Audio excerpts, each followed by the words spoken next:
వచ్చిన మా బీజేపీ మా భరతానికి ఇక్కడ ఉన్న కళ్యాణి గారికి అశోక్ గారికి శివాజీ గారికి మా ఏఎంసీ సుబ్బారావు గారికి సిఎల్ గారికి అందరికీ నా కృతజ్ఞతలు.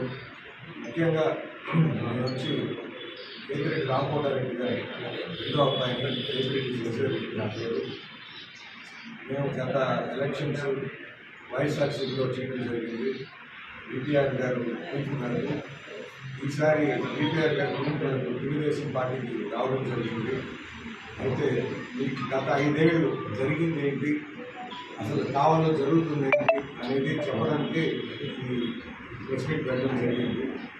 బేసిక్గా మేము ఇప్పుడు ఈ వార్డుకి డోర్ టు డోర్ క్యాంపెయిన్ భాగంలో ఒక 25 వార్డులు తిరిగిన తర్వాత మాకు ఏంటి జనాలు బాధ ఏంటి, అక్కడ కళ్ళ కనపడుతున్న కష్టాలు ఏంటి అవన్నీ గమనించినప్పుడు ముఖ్యంగా డెవలప్మెంట్ ఎక్కడ కూడా కాలనీస్లో రోడ్లు లేవు. ముఖ్యంగా అడివిరాజపాలెం ఉంది ఒకటో వార్డు. అడివిరాజపాలెం పేరు ఎందుకు పెట్టారో తెలియదు కానీ ఈ రోజుకి అది అడవిగానే ఉంది. ఎక్కడ రోడ్లు లేవు, డ్రైన్లు లేవు. ఏ ఇంటికి పోయినా సార్ వాన పడితే ఇల్లు మునిగిపోతుంది, వాన వస్తే వరద అయిపోతుంది అనే పరిస్థితి.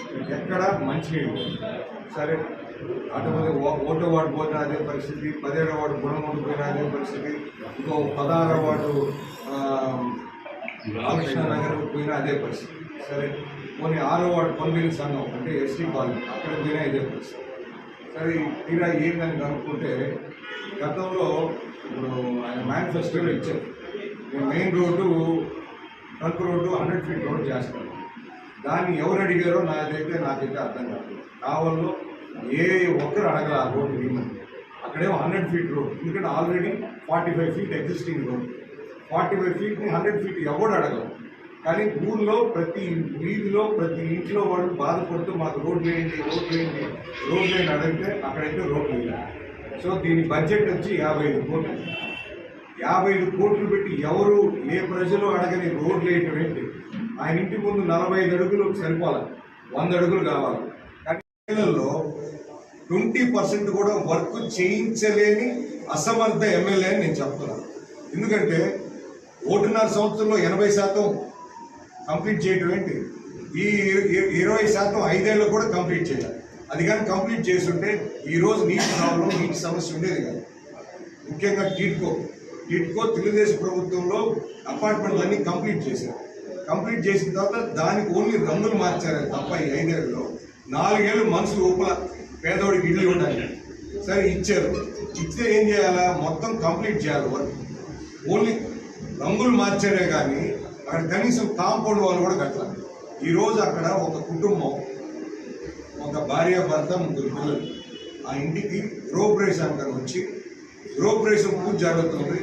అక్కడ ఒక బిడ్డ ఆడుకుంటూ పక్కన కాంపౌండ్ వాళ్ళు లేనందువల్ల ఆ పక్కన కాలువలో పడిపోయి చిన్న బిడ్డ ఈత రాక ఆ బిడ్డ చచ్చిపోయాడు. అంటే గృహప్రవేశానికి వచ్చిన తల్లిదండ్రులు శవంతో బిడ్డను తీసుకుని పోయారు. ఆ బిడ్డ చావు కారణం ఎవరు? బెంగళూరులో మీరు అపార్ట్మెంట్లు కడితే కాంపౌండ్ వాళ్ళు కట్టకుండా ప్రజలకు ఇచ్చారా? మరి పేదోడికి ఏంటి ఇంత నిర్లక్ష్యం? పేదోడు ఏంటంటే అడిగేవాడు లేడని.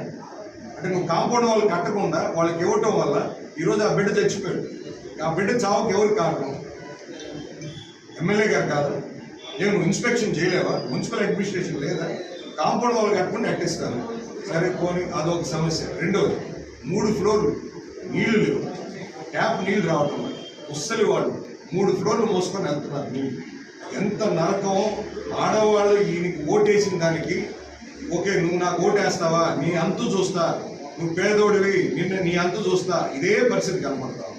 ఏ వార్డుకు పోయినా ఒక ఇంటి ఇళ్ళాల గురించి చెప్పాలంటే వంటగదిని చూస్తే చెప్పొచ్చని పెద్దోళ్ళు చెప్తారు. ఈ నియోజకవర్గంలో పిల్లలు, ఆడవాళ్ళు, మహిళలు పడే బాధలు చూస్తే ఈయన ఎమ్మెల్యే గారి పరిపాలన ఎంత చెత్త పరిపాలన ఆలోచన చేయండి. వార్డులకు పోయాడు, అసలు వాళ్ళ సమస్యలు ఏందో కనుక్కున్నాడా? సరే సమస్యలు నువ్వు కనుక్కోలేవు, నువ్వేం చేయాలా? Municipal election నిర్వహించుండాలి. 40 వార్డులో 40 కౌన్సిలర్స్ వచ్చి ఉంటే ఆ 40 కౌన్సిలర్లకు తెలుసు కదా బాధ ఏంటో, బాధ్యత ఏంటో. వాళ్ళందరూ దాన్ని పట్టించుకొని తిరిగేవాళ్ళు. నువ్వు ఆ ఎలక్షన్ జరగనివ్వు.